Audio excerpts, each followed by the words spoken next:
Hi everyone, मेरा नाम है सुदीक्षा मुन्नी और ये लास्ट पार्ट है NIOS class 12th psychology chapter number 1 का। ओके, इससे पहले मैं इसके 2 पार्ट्स ऑलरेडी बना चुकी हूँ, आप उसे चेकआउट कर सकते हो मेरे चैनल पे, सेम थंबनेल में आपको मिल जाएगा। Okay, in the previous video we have discussed about sociology and economics and these are the disciplines of psychology. Disciplines मतलब ये फील्ड्स हैं जो इंटरकनेक्टेड है साइकोलॉजी से। सोशियोलॉजी भी इंटरकनेक्टेड है साइकोलॉजी से, इकोनॉमिक्स में इंटरकनेक्टेड है साइकोलॉजी से। ओके, और आगे यहाँ पे और भी टॉपिक्स हैं जो इंटरकनेक्टेड है साइकोलॉजी से। वो कैसे हैं हम अभी यहाँ पे देखेंगे।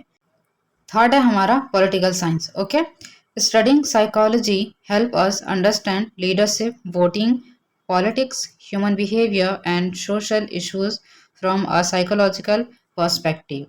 मतलब साइकोलॉजी को स्टडी करना ओके हेल्प करता है हमें ये समझने में कि लीडरशिप क्या होती है, लीड कैसे किया जाता है, वोटिंग देने का प्रोसेस, क्या माइंडसेट के साथ लोग वोट देते हैं, पॉलिटिक्स, राजनीति कैसे की जाती है, कैसे होती है, उसके क्या कॉन्सिक्वेंसेस हैं, क्या क्या चीज़ें अफेक्ट करती है पॉलिटिक्स में, ह्यूमन बिहेवियर कैसे काम करता है, कोई नेता कैसे स्पीच देता है तो उसका इंडिविजुअल्स पे क्या प्रभाव पड़ता है। ठीक है, और सोशल इश्यूज, जो सोशल इश्यूज होते हैं उनका कैसे साइकोलॉजिकल वे में देख के पॉलिटिकल लीडर उसका फ़ायदा उठाते हैं ताकि वो वोट पा सकें। ये सारी चीज़ें साइकोलॉजी की हेल्प से समझा जा सकता है। ओके, वैसे ही it helps explain why people act the way they do in various situations including democratic, socialist, capital and dictatorial system.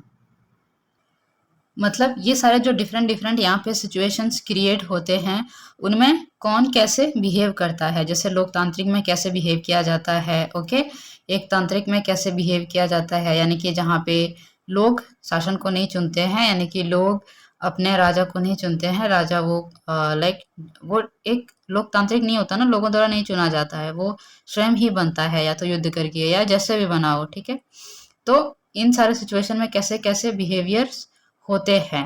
Okay, जो सोशलिस्ट होते हैं यानी कि जो इक्वालिटी की बात करते हैं, कैपिटलिस्ट यानी कि प्रॉफिट वगैरह की बातें करना।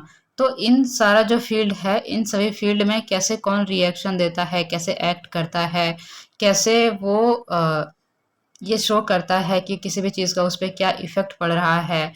ओके, तो ये बेसिकली क्या हो गया हमारा पॉलिटिकल साइंस से साइकोलॉजी कैसे कनेक्टेड। नेक्स्ट है हमारा फिलोसफी। ओके, फिलोसफी तो लाइक ये तो जनरली हम कह सकते हैं क्योंकि फिलोसफी से ही साइकोलॉजी निकली है। Psychology was born of philosophy. वही बात है कि साइकोलॉजी जो है वो फिलोसफी से ही निकाला हुआ एक पार्ट है। And the major concern of philosophy was to know the nature of the human mind. जो मेजर जो मेन कंसर्न या फिर कह सकते हैं मेन जो काम था फिलोसफी का वो क्या था, ह्यूमन माइंड को जानना, ह्यूमन माइंड के नेचर को जानना समझना। ठीक है, हाउ डू ह्यूमन बिहेव, आदमी कैसे, इंसान कैसे बिहेव करता है इन अ पर्टिकुलर मैनर, अलग अलग डिफरेंट डिफरेंट सिचुएशन में। ओके, कोई कैसे एक ही सिचुएशन को एक इंसान पॉजिटिव वे में देखता है, दूसरा इंसान नेगेटिव वे में देखता है। तो ये चीज़ें समझने में कौन हेल्प करता है, फिलोसफी, और फिलोसफी से ही साइकोलॉजी निकला हुआ है। Back in the late 19th century, Edward Tishner and other structuralists used experimental and observational methods to understand the various domains of human nature.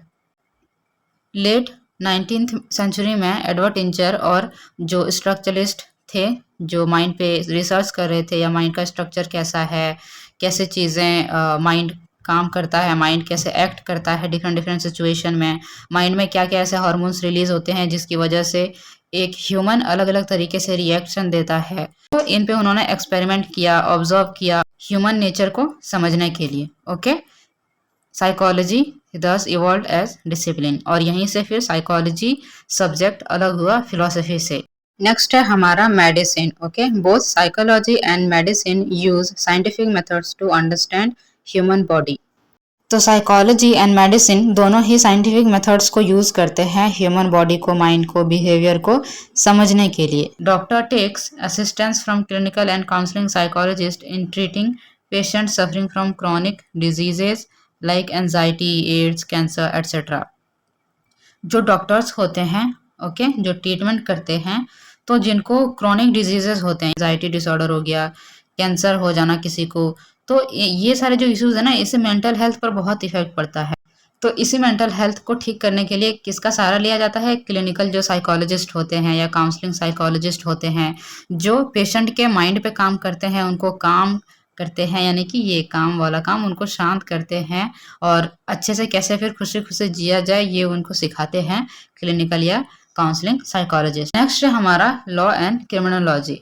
Law controls how people behave. Law ये control करता है कि लोग कैसे behave करते हैं, तो वो नहीं करना चाहिए। While psychology studies why people act in a certain veg. Okay, तो साइकोलॉजी क्या स्टडी करता है कि कोई भी इंसान है वो किसी भी सिचुएशन में जैसा भी रिएक्ट किया, जैसा भी एक्ट किया, एक्शन लिया, वैसा उसने क्यों किया। कोई चोर है तो वो चोरी क्यों करता है, ठीक है, इसका रीज़न पता करना, उसके माइंड के बेसिस पे, उसके माइंड सेट के बेसिस पे, उसका मेंटल प्रोसेस क्या चल रहा है, उन सब के बेसिस पे ये स्टडी कौन करता है? साइकोलॉजी। वहीं लॉ एंड क्रिमिनोलॉजी क्या करता है? वो कंट्रोल करता है कि लोग कैसा बिहेव करते हैं। जैसे किसी ने चोरी की तो वो कंट्रोल करता है कि उसको चोरी नहीं करनी है, उसको अरेस्ट करते हैं। वहीं साइकोलॉजी उसको समझने की कोशिश करते हैं कि उसने ऐसा क्यों किया, ठीक है। Psychology helps in legal matters. Psychology जो है वो लीगल मैटर्स में भी हेल्प करता है। कैसे? By explaining things like how memory works. Psychology legal चीज़ों में भी हेल्प कैसे करता है? वो एक्सप्लेन करता है चीज़ों को, जैसे कि मेमोरी कैसे काम करती है, why juries might be biased. कभी कभी जो जूरीज होते हैं वो बायस्ड कैसे हो जाते हैं, मतलब वो पक्षपात कैसे हो जाते हैं। जूरीज का यहाँ पे मतलब होता है कि जो भी कोर्ट में इंडिविजुअल लोगों को सेलेक्ट किया जाता है, बहुत सारे लोगों को, ओके, और वहाँ से उन लोगों को फैसला दिया जाता है, जो विटनेस वगैरह होता है ना, तो सारा कुछ होने के बाद उनको दिया जाता है, पेश किया जाता है कि आपका क्या निर्णय है कि इस मुजरिम को सजा होनी चाहिए कि नहीं, ठीक है। तो ये सारे लोग अपना यहाँ पे पॉइंट ऑफ व्यू देते हैं, इन्हीं को जूरीज बोला जाता है। तो ये कभी कभी पक्षपात भी हो सकते हैं, हो सकता है वो एक पर्सन के साइड में आ सकता है, हो सकता है दूसरे विक्टिम के साइड में ये लोग आ सकते हैं, या क्रिमिनल के साइड में आ सकते हैं। तो वो बायस क्यों हो जाते हैं, कई बार ये देखा जाता है कि कहीं वो बायस तो नहीं हो रहे। And how people make decision, और जो लोग हैं वो डिसीजंस कैसे लेते हैं, ओके। जैसे कोई डिसीजन लेता है चोरी करने का, कोई लेता है किसी को मारने का, मर्डर करने का। तो ये सारी चीज़ें क्यों होती है, ये हेल्प करता है समझने में कौन? साइकोलॉजी। साइकोलॉजी ऑल्सो हेल्प्स और assist in ethical rules. Psychology ethical rules में भी समझने में या उसको असिस्ट करने में हेल्प करते हैं। इंटरव्यूज़ वगैरह या फिर पनिशमेंट वगैरह जो दी जाती है, इन सब में साइकोलॉजी को इन्वॉल्व किया जाता है, ताकि एक राइट डिसीजन लिया जा सके, एक राइट इंटरेक्शन किया जा सके, ओके। इस तरह से लॉ एंड क्रिमिनोलॉजी कनेक्टेड है साइकोलॉजी से। नेक्स्ट है हमारा कंप्यूटर साइंस, मतलब कंप्यूटर साइंस और साइकोलॉजी एक दूसरे से कैसे इंटर कनेक्टेड हैं। Computer science and psychology influence each other, with computer science contributing to understanding psychology through AI HCIE, while psychology provides research methods and insights into cognitive science for developing computer softwares। Basically जो computer science होता है वो help करता है, जैसे computer science के जो अलग अलग कोर्सेज होते हैं या थ्रू एआई, ओके, ये हमें कौन सी चीज़ों में हेल्प करता है, ये समझने में कि कंप्यूटर साइंस से कैसे ह्यूमन कॉग्निशन को या फिर वो कंट्रीब्यूट कर सकता है ह्यूमन के साइकोलॉजी को समझने में। वैसे ही जो हमारा ह्यूमन साइकोलॉजी है ये समझने में हेल्प करता है कि कैसे हम अपने साइकोलॉजी का यूज़ करके एक बेटर कंप्यूटर सॉफ्टवेयर बना सकें, जिससे कि वेलफेयर के लिए यूज़ किया जा सके। कंप्यूटर साइंस का यूज़ किया जाता है, ओके, उसके कोर्सेज के थ्रू हो गया या एआई के थ्रू, सो दैट वहाँ से ह्यूमन साइकोलॉजी के बारे में और चीज़ें जान सकें, सीख सकें। वैसे ही ये एक्सपेरिमेंट किया जाता है कि कैसे हम इनका यूज़ करके और बेटर कंप्यूटर सॉफ्टवेयर्स बना सकते हैं। तो इसलिए ये दोनों इंटरकनेक्टेड हैं। नेक्स्ट है हमारा इंजीनियरिंग एंड आर्किटेक्चर। इसमें कैसे साइकोलॉजी हेल्प करता है इंजीनियरिंग में और आर्किटेक्ट को। Engineers and architects use knowledge about how people think and feel to create user friendly products and spaces. जो इंजीनियर्स होते हैं और जो आर्किटेक्ट्स होते हैं वो क्या करते हैं, वो नॉलेज को यूज़ करते हैं। ओके, कौन से नॉलेज को, जो साइकोलॉजिकल रिसर्च वगैरह होती है ना, उन नॉलेज को यूज़ करते हैं ताकि वो लोगों के बारे में, उनके विचार के बारे में उनको समझ सके और उनके जो भावनाएं हैं उनको समझ सके, सो दैट वो क्रिएट कर सकें एक यूज़र फ्रेंडली चीज़ें। जैसे कोई इंजीनियर होता है वो मॉल क्रिएट करता है तो वो कैसे यूज़र फ्रेंडली हो सकता है, कोई आर्किटेक्ट है वो किसी रूम को डेकोरेट करता है। ओके, तो वो कैसे एक जो पर्सन है उसको कामनेस देगा, जो जैसा चाहता है कस्टमर वैसा वो पा सके। इसके लिए आर्किटेक्ट को उसके कस्टमर के थॉट प्रोसेस को, उसके फीलिंग्स को समझना होगा। This understanding guides the design of cities, roads, railway stations, malls and airports, making them better suited for everyone।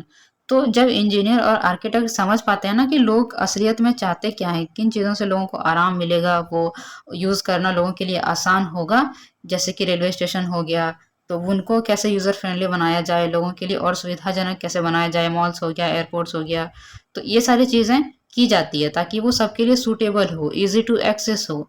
तो ये तभी हो पाएगा जब जो भी इंजीनियर है वो ह्यूमन मेंटल कॉग्निशन को समझ पाएगा। ठीक है, नेक्स्ट है हमारा music, fine arts, dance and other performing arts. Psychologist utilize music, fine arts and performing arts for therapeutic purpose, enhancing individual behavior and well-being। तो जो साइकोलॉजिस्ट होते हैं वो यूटिलाइज करते हैं, यानी कि यूज़ करते हैं म्यूज़िक का, आर्ट्स का या फिर डांस का और भी बहुत सारी चीज़ें हैं उनका, ताकि वो थेरेपी दे सकें, थेरेपी के पर्पज़ से, सो दैट जिनको भी मेंटल डिसऑर्डर्स है जिस भी पर्सन को, उसको क्योर किया जा सके और ह्यूमन वेलबींग को और बेहतर किया जा सके। नेक्स्ट हमारा जो लास्ट टॉपिक है चैप्टर नंबर 1 का वो है एप्लीकेशन ऑफ साइकोलॉजी।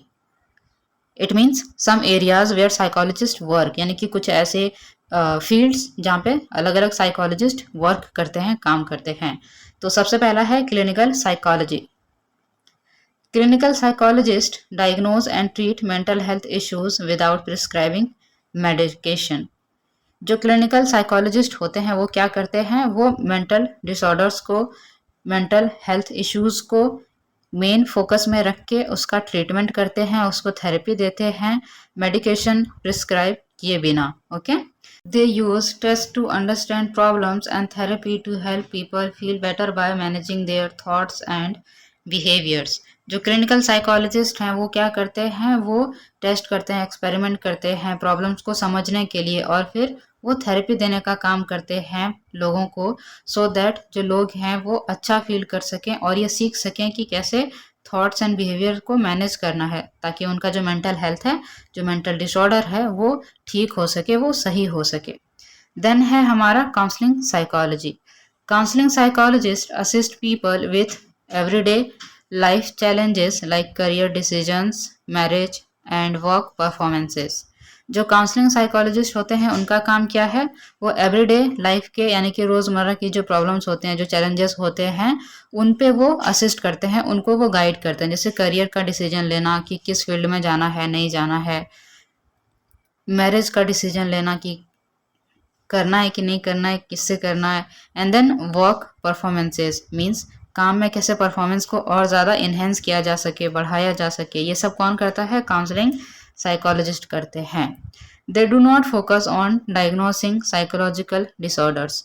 जो काउंसलिंग साइकोलॉजिस्ट होते हैं वो डिसऑर्डर्स को डायग्नोस करने का, उसको ठीक करने का काम नहीं करते हैं। उनका काम है डेली रोज़मर्रा के जो चैलेंजेस हैं, प्रॉब्लम्स हैं, उनको ठीक करना।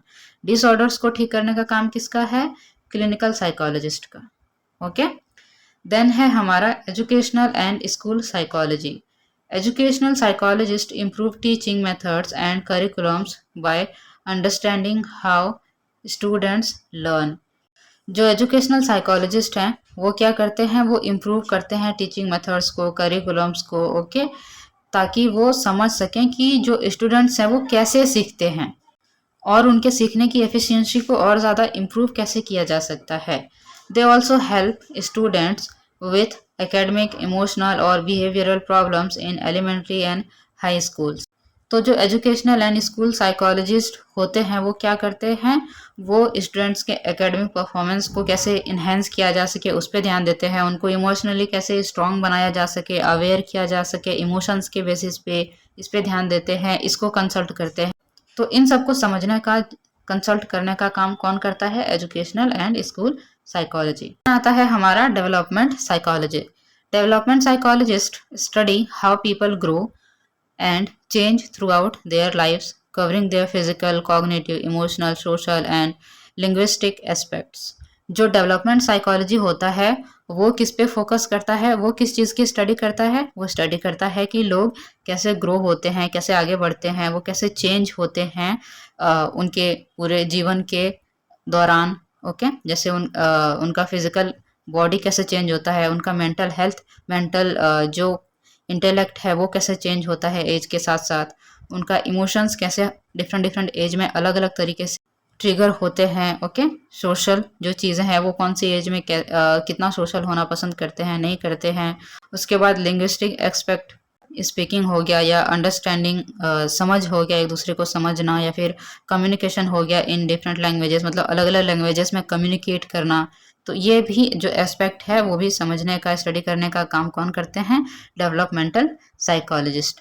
Assist people at any as, वो किसी भी एज में पीपल को असिस्ट करते हैं, उनको कंसल्टेशन देते हैं।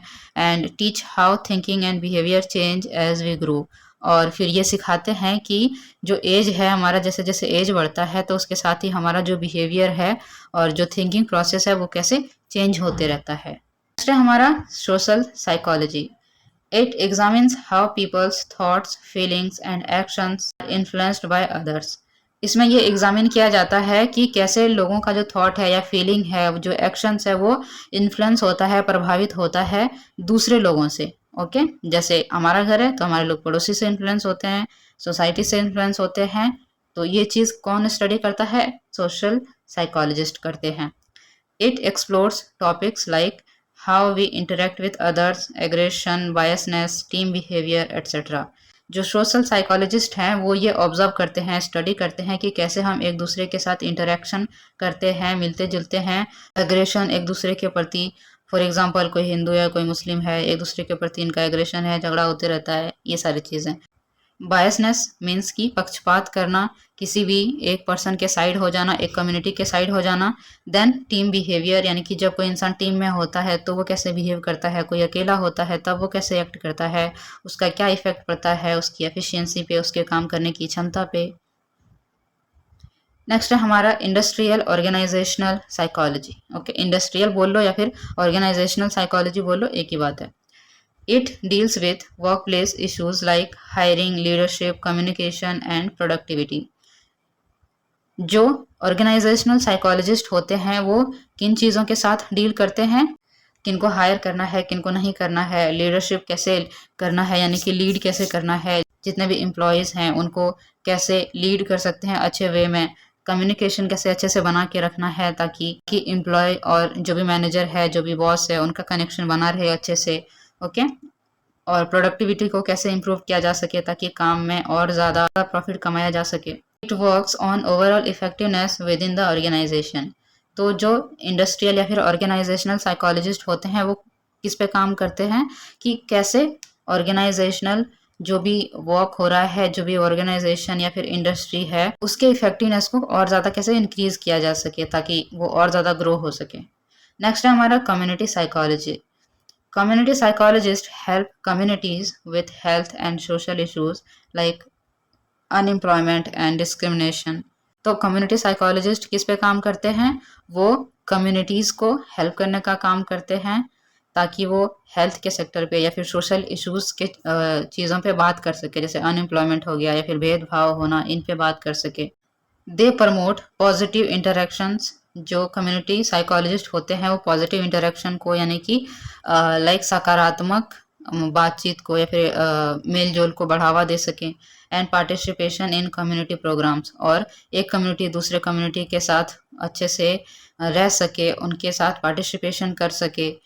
Offering support through initiative like elder care and addiction programmes. Support offer करके, जैसे कि एल्डर्स को केयर प्रोवाइड करना या एडिक्शन कैसे छोड़ा जाए उसके लिए प्रोग्राम्स करना। बेसिकली कम्युनिटी साइकोलॉजिस्ट का पर्पस होता है कि कम्युनिटी के अंदर में भी लोग अच्छे से मिलजुल के रहें और एक कम्युनिटी दूसरे कम्युनिटी के साथ भी अच्छे से मिलजुल करके रहे।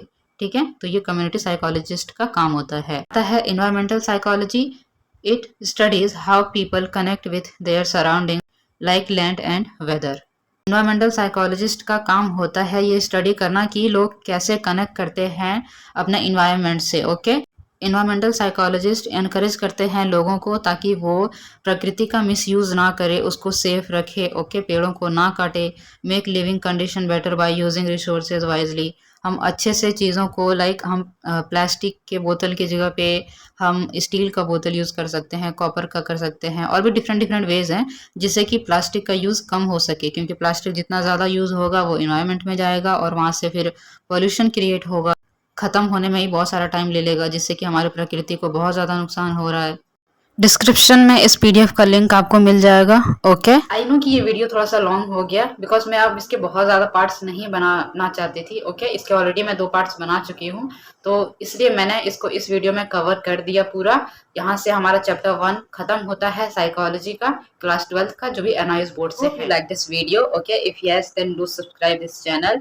आपके जितने भी क्वेरीज है, क्वेश्चंस हैं, आप प्लीज उससे कमेंट सेक्शन में मेंशन जरूर करें। And till then keep studying, bye bye.